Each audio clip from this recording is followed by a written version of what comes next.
आता लवकरच श्रावण महिना सुरू होईल आणि एकदा का श्रावण महिना सुरू झाला की अगदी सणांची रेलचेल सुरू होते.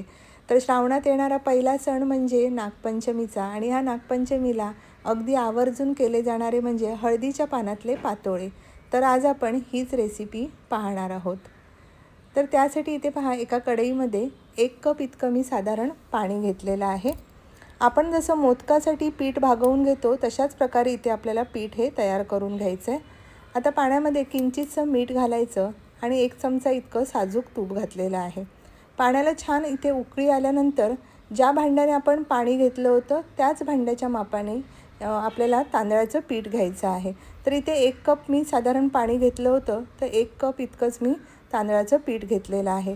आता छान असं पीठ ह्या पाण्यामध्ये आपल्याला मिक्स करून घ्यायचं आहे आणि इथे पहा, छान अशा याच्या गुठळ्या मोडून घ्यायच्या आणि गॅस आपल्याला बंद करायचं आहे. 10 मिनटासाठी यावर झाकण ठेवायचं म्हणजे छान अशी पिठाला वाफ बसते. तर इथे पहा, 10 मिनटानंतर मी झाकण काढलं आहे आणि एका मोठ्या ताटामध्ये आपल्याला हे पीठ काढून घ्यायचं आहे. आता आपल्याला हे पीठ छान असं मळून घ्यायचं आहे. इथे पहा, अजिबात ह्यामध्ये गुठळ्या राहता कामा नये. छान असं आपलं हे मऊसूत असं आपलं पीठ मळून झालेलं आहे. थोडासा तेलाचा हात लावायचा आणि छान अगदी आपला हा पिठाचा गोळा तयार झालेला आहे. आता आपण सारण तयार करूया. त्यासाठी एका पॅनमध्ये साजूक तूप घातलं आणि त्यामध्ये घातलेलं आहे किसलेलं ओलं खोबरं. आता खोबरं आपल्याला छान असं 2 ते 3 मिनटं तुपामध्ये परतून घ्यायचं आणि आता इथे 1 वाटी खोबरं होतं, त्यासाठी अर्धी वाटी इतका गूळ घातलेला आहे. गूळ छान असं आपल्याला खोबऱ्यामध्ये मिक्स करून घ्यायचं आहे.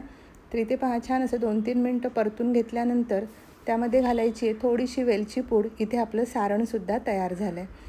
तर आता इथे आपल्याला पातोळे करायचे आहेत, त्यासाठी हळदीची पानं लागतात. तर इथे मी ही हळदीची पानं घेतलेली आहेत, स्वच्छ धुवून घेतली आहेत आणि आता इथे ही काही हळदीची पानं मोठी होती, त्यासाठी एका पानाचे असे 2 भाग आपल्याला करून घ्यायचे आहेत, म्हणजे आपल्याला पातोळे करण्यासाठी अगदी सोपे होतील. तर इथे पहा, एक पान मी घेतलं, त्यावर थोडासा हलका तेलाचा हात लावायचा आणि आपण जे पीठ मळलेलं होतं त्यातला एखादा लिंबा एवढा आपल्याला गोळा घ्यायचा आणि छान असा ह्या पानावर आपल्याला अगदी पातळ असा थापून घ्यायचा आहे. इथे पहा, अशा प्रकारे छान असा पातळ थापून घ्यायचा. थोडासा हाताला हलका पाण्याचा हात लावायचा म्हणजे अगदी व्यवस्थित असं हे पातळ आपल्याला थापता येतं. त्यामध्ये हे सारण भरायचं. व्यवस्थित असं आपल्या कडेपर्यंत हे सारण भरून घ्यायचं आहे आणि इथे अशा प्रकारे आपल्याला हे बंद करून घ्यायचं आहे. इथे आपल्याला हे पानासकटच असं व्यवस्थित बंद करून घ्यायचं आहे.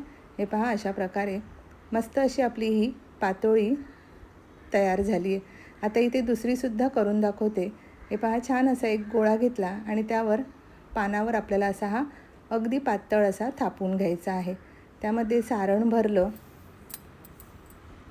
आणि आपल्याला दोन्ही कडा अगदी व्यवस्थित अशा ह्याच्या बंद करून घ्यायच्या आहेत. सारण अगदी जास्त भरायचं, अगदी कमी भरायचं नाही, म्हणजे पातोळी खायला अगदी अप्रतिम लागते. तर इथे पहा, दोन्ही कडा छान अशा ह्या बंद करून घेतल्या आणि मस्त अशी आपली ही पातोळी तयार झालेली आहे. तर आता इथे सगळ्या पातोळ्या मी ह्या अशाच करून घेतल्या. अगदी करायला सोप्या आहेत, काही याच्यामध्ये कठीण नाही. आपण जसं मोदकासाठी पीठ भागवतो तसंच आपल्याला पीठ भागवून घ्यायचं आहे आणि आपल्याला सारण तयार करून घ्यायचं आहे. तर इथे ह्या सगळ्या पातोळ्या मी अशा प्रकारे करून घेतल्या. आता आपल्याला ह्या वाफवून घ्यायच्या आहेत. तर इथे मोदक पात्र घेतलं आणि त्यामध्ये ह्या सगळ्या पातोळ्या मी ठेवल्या आहेत आणि 15 मिनटासाठी आपल्याला वाफ द्यायची आहे. मोदक पात्र नसेल तर चाळणीत वाफवून घेतल्या तरीसुद्धा चालू शकेल.